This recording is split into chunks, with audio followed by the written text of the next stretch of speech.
Bonjour Stéphane Bernard, vous êtes le directeur d'Invivo Trading, premier opérateur français à l'export. Tout d'abord, pour commencer, pouvez-vous nous décrire un petit peu votre activité chez Invivo ? Très bien, donc Stéphane Bernard, j'ai rejoint Invivo en mars 2014 en tant que directeur des activités de trading, avec le mandat de mener la filiale dédiée à ce négoce chez Invivo, et où on essaiera effectivement d'avoir une stratégie pertinente pour valoriser au mieux les exportations des céréales françaises dans un environnement de plus en plus concurrentiel, global, et donc une filialisation qui répond de ces enjeux et de cette nécessité, et donc dans une stratégie qui s'inscrit dans une stratégie du groupe, écrite sur 10 ans, et qui reflète la nécessité d'Invivo et la volonté de capter les opportunités que le monde offre à l'agriculture française, tout en étant conscient des enjeux de la concurrence, et donc d'avoir une volonté d'excellence, une volonté de globalisation, une volonté d'être en mesure d'être concurrentiel avec les autres grandes régions d'exportation. Parfait. Vous avez été enthousiaste à l'idée de venir participer à la table ronde du 27 janvier du Paris Grain Day. Que pensez-vous de ce genre d'événement ? Je pense que il était temps qu'effectivement on remette au centre l'importance du marché français, parce qu'on a tendance à ne voir que les aspects négatifs, et d'avoir cette inquiétude par rapport à l'émergence de nouveaux concurrents, des difficultés d'être concurrentiel. La France reste un élément important du marché mondial du blé particulièrement, des ores fourragères aussi, et des oléagineux, en particulier dans sa transformation industrielle. Donc en fait, il est vrai qu'il était nécessaire d'avoir une initiative qui permette de donner sa juste mesure de l'importance de notre marché. N'oublions pas que le marché français reste comme la référence du principal marché de dérivés du blé. Le contrat Euronext et le nouveau contrat du CME sont bien libellés sur des parités de blé français. Nous avons des atouts.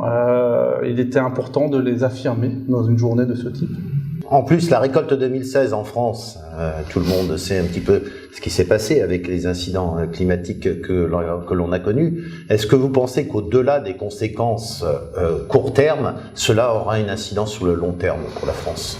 Alors, il faut comprendre qu'on exporte de France, 80% de nos exportations sont des exportations qui se traitent d'une manière ou une autre sur des cahiers des charges. Donc nous vendons à des États, ou nous vendons à des sociétés d'importation qui fonctionnent en cahier des charges sur des spécificités moyennes de qualité, ou des filies. Donc en fait, une bonne récolte l'an prochain mettra immédiatement la France à nouveau en capacité de répondre de ces cahiers de charges.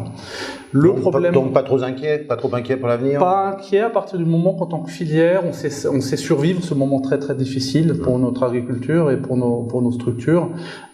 Toute la filière est affectée, donc en fait c'est un enjeu d'adapter notre capacité à répondre présent effectivement à ces opportunités à venir.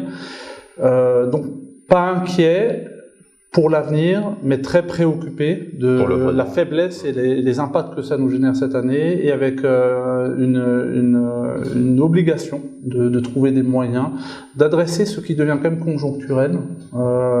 La filière française la conjoncture nous a rattrapés ces dernières années, mais structurellement, nous avons un besoin de retrouver la capacité d'être concurrentiel, compétitif, agile. Et en fait, on a une véritable réflexion par rapport à ce besoin. Et aussi d'un monde où aujourd'hui, personne n'a d'informations, vous êtes bien placé pour le savoir, parce que aujourd'hui, tous les acteurs de marché ont à peu près accès à la même information. Donc en fait, on ne peut pas se différencier, on ne peut pas penser qu'on sait mieux que d'autres.